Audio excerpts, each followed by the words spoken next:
मेरे YouTube channel एस्ट्रोनॉश पर आपका स्वागत है। नमस्कार, मैं हूं नरेश कुमार। सबसे पहले उन दर्शकों का शुक्रिया जिन्होंने पेज को सब्सक्राइब किया है, पेज के वीडियोस को शेयर कर रहे हैं, लाइक कर रहे हैं और कमेंट बॉक्स में हमें अपनी राय भी भेज रहे हैं। आज बात करेंगे देवगुरु बृहस्पति की। देवगुरु बृहस्पति 4 सितंबर को वक्री हो जाएंगे और ये मेष राशि में वक्री होंगे 118 दिन के लिए, यानी कि साल की शेष अवधि के लिए 31 दिसंबर तक अब वो वक्र अवस्था में रहेंगे। इसके आपके लिए क्या परिणाम निकलेंगे, इसको राशि वाइज डिटेल से बताएंगे। आज जिस राशि की हम चर्चा करेंगे वो राशि है धनु राशि। धनु राशि गुरुदेव की अपनी मूल त्रिकोण राशि है और इस मूल त्रिकोण राशि से गुरु पंचम में गोचर कर रहे हैं। लेकिन इस राशि के इस गोचर के जो वक्री अवस्था के फल जानने से पहले ये समझिए थोड़ा सा कि वक्री अवस्था होती क्या है। वैसे तो ये सामान्य अवस्था है, क्योंकि हर साल गुरु लगभग 4 महीने के लिए वक्री होते हैं। शनि 140 दिन के आसपास के लिए वक्री होते हैं। लेकिन जब ये ग्रह वक्र अवस्था में जाते हैं तो इनका चेष्टा बल बढ़ जाता है, यानी कि ये जो भी परिणाम करना चाहते हैं, अच्छा हो या बुरा हो, ये बहुत तेजी के साथ करते हैं। जो हमारा ब्रह्मांड है, हम जो एस्ट्रोलॉजी पढ़ते हैं वो भूकेंद्रीय पद्धति से पढ़ते हैं। साइंस इसको दूसरे तरीके से लेता है। हम जो पढ़ते हैं उसमें जो ग्रह आते हैं, शुक्र और बुध जो हैं वो इनर सर्कल के प्लैनेट हैं, यानी कि ये कभी भी सूर्य के सामने जो है वो समसप्तक नहीं बनाते। यानी कि आप किसी भी कुंडली में ये नहीं देखेंगे कि सूर्य और बुध आमने सामने हो गए या सूर्य और शुक्र आमने सामने हो गए, क्योंकि इनका मैक्सिमम डिस्टेंस 27 डिग्री और 45 डिग्री रहता है सूर्य से। लेकिन मंगल, गुरु और शनि 2-3 ऐसे ग्रह हैं जो आउटर सर्कल के प्लैनेट हैं, ये वक्री होते हैं। तो ये लंबे समय तक के लिए वक्री होते हैं। अब समझते हैं कि वक्री, अब जैसे ये कुंडली लगी हुई है, ये 5 सितंबर के दिन की कुंडली है जिस दिन गुरु वक्री हो चुके होंगे। अब यहां पर डिस्टेंस देखिए, सूर्य यहां पर 9वें भाव में है और गुरु वहां पर पंचम भाव में है। जो ये डिस्टेंस है ये 120 डिग्री के से ज्यादा का डिस्टेंस होगा। जैसे ही गुरु, शनि या जो मंगल है वो सूर्य से 120 डिग्री दूर चले जाते हैं, चाहे वो बाएं हो चाहे वो दाएं हो, तो वो वक्री हो जाते हैं। अब मार्गी कब होंगे? जब सूर्य चलकर यहां पहुंच जाएंगे और ये डिस्टेंस 120 डिग्री से कम का रह जाएगा, तो ये मार्गी हो जाएंगे। अब जब वक्री अवस्था में है तो निश्चित तौर पर है प्लैनेट अपना फल अच्छा ज़्यादा करेगा, चाहे वो अच्छा है चाहे वो बुरा है। तो धनु राशि के लिए अच्छा फल ज़्यादा करेगा। उसका कारण मैं आपको बताता हूँ। धनु राशि एक तो गुरु की अपनी राशि है, दूसरा पंचम में गोचर है और गुरु का पंचम का गोचर शुभ होता है। अब क्या फल करेगा, किस तरह के फल करेगा, ये बताएंगे। यदि आपकी राशि धनु है और आपकी गुरु की महादशा या अंतर्दशा चल रही है तो आपको इसके बहुत अच्छे फल मिलेंगे।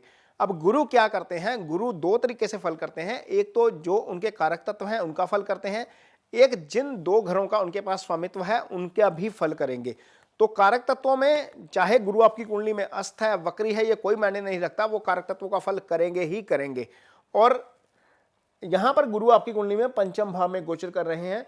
गुरु आपकी कुंडली में लगन के स्वामी हैं तो लगन के फल करेंगे। लगन से तन का विचार किया जाता है, यानी कि आपके तन के लिए अच्छा है, स्वास्थ्य के लिए अच्छा है, मानसिक स्वास्थ्य के लिए अच्छा है, हर तरीके अच्छा है। चौथा भाव आपका सुख स्थान होता है तो सुख स्थान के फल करेंगे। चौथे भाव से माँ का विचार किया जाता है, चौथे भाव से आपका प्रॉपर्टी का विचार किया जाता है, एसेट्स चौथे भाव से आती है, आपका पीस ऑफ माइंड चौथे भाव से आता है। तो गुरु इन 2 भावों के निश्चित तौर पर फल करेंगे। तो आप यदि मजबूत हो रहे हैं तो निश्चित तौर पर आपको बहुत मजबूती मिलेगी।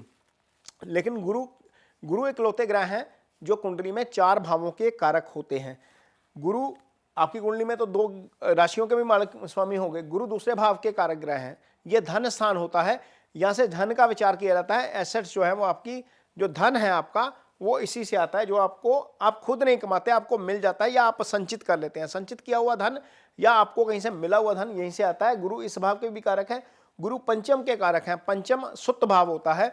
पंचम से संतान देखी जाती है, पंचम से इजी गेन देखा जाता है, पंचम से स्टेट ऑफ माइंड देखा जाता है, पंचम से हायर स्टडीज देखी जाती है।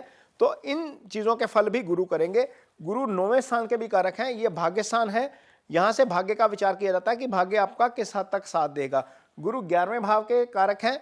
11वां भाव आपकी आय का स्थान है। आपको आय के स्थान, आपका आय जो है यहीं से देखी जाती है। ये कर्म है, ये उसका फल है। तो गुरु ये एलिवेशन का भी भाव है, तरक्की भी 11वें भाव से देखी जाती है। तो गुरु इन 4 भावों के कारक, यानी कि कुंडली में 33% जो भाव है, यानी कि 12 को हम डिवाइड कर लें 4 भावों में तो 33% भाव जो है उनके कारक गुरु हैं। 2 राशियां गुरु की हैं। अब आपके ऊपर असर क्या होगा? सबसे पहले गुरु यहाँ पर पंचम में गोचर कर रहे हैं, तो गुरु की एक पंचम दृष्टि यहाँ पर जा रही है भाग्यस्थान के ऊपर।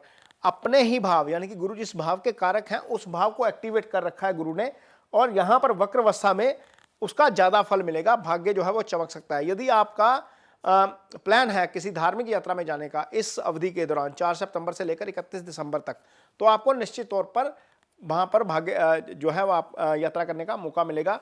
हो सकता है कि आपका ध्यान इस अवधि में अध्यात्म की तरफ ज़्यादा बढ़ जाए, आप मेडिटेशन की तरफ चले जाएं, आप गुरुओं की तरफ ज़्यादा चले जाएं, आप माता रानी के दर्शन करने के लिए जाएं, कहीं पे किसी भी धार्मिक स्थान पे आप जा सकते हैं।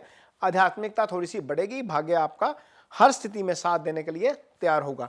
अब गुरु यहाँ पर गोचर कर रहे हैं, तो गुरु की एक दृष्टि यहाँ पर आय स्थान पर भी पड़ेगी। तो आय स्थान क्या है?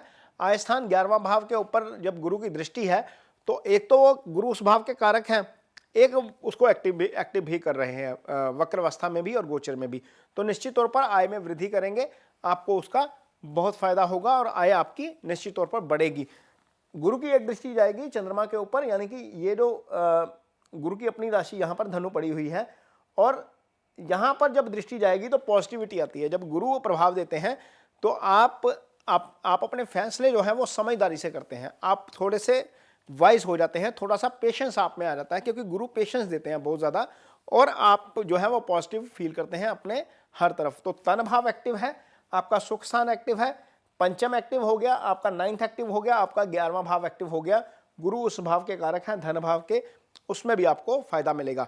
तो जिन लोगों को संतान की दरकार है, जिनको लग रहा है कि संतान नहीं हुई है, संतान की वेट कर रहे हैं, वहां पर 4 महीने ऐसे हैं, यदि कुंडली में गुरु वक्री भी है आपकी, तो निश्चित तौर पर आपको सडन रिजल्ट भी मिलेंगे उसके। तो हो सकता है कि वहां पर कंसेप्शन का जो है वो एक अटेम्प्ट जो है वो आपके लिए सफल हो सकता है यदि संतान नहीं है। यदि आप किसी धार्मिक स्थान पर जाना चाहते हैं, यात्रा के लिए जाना चाहते हैं, या मेडिटेशन की तरफ बढ़ना चाहते हैं, तो वो समय आपके लिए अच्छा है। इनकम बढ़ाने के लिए समय अच्छा है, पॉजिटिविटी के लिए समय अच्छा है, आपकी हेल्थ के लिए समय जो है वो काफ़ी अच्छा आने वाला है। 4 सितंबर से लेकर 31 दिसंबर के बीच तक धनु राशि के जातकों के लिए ये पॉजिटिव जो है वो जो असर लेकर आएंगे गुरु अपनी वक्र अवस्था के दौरान। तो धनु राशि के जातकों के लिए ये गुरु की वक्री अवस्था का विश्लेषण था। ये वीडियो आपको कैसा लगा, इस पर कमेंट बॉक्स में अपनी राय जरूर दीजिए। यदि ये वीडियो अच्छा लगे तो इसे शेयर जरूर करिए, पेज को सब्सक्राइब जरूर करिए। इसके साथ ही मुझे दीजिए इजाजत। नमस्कार।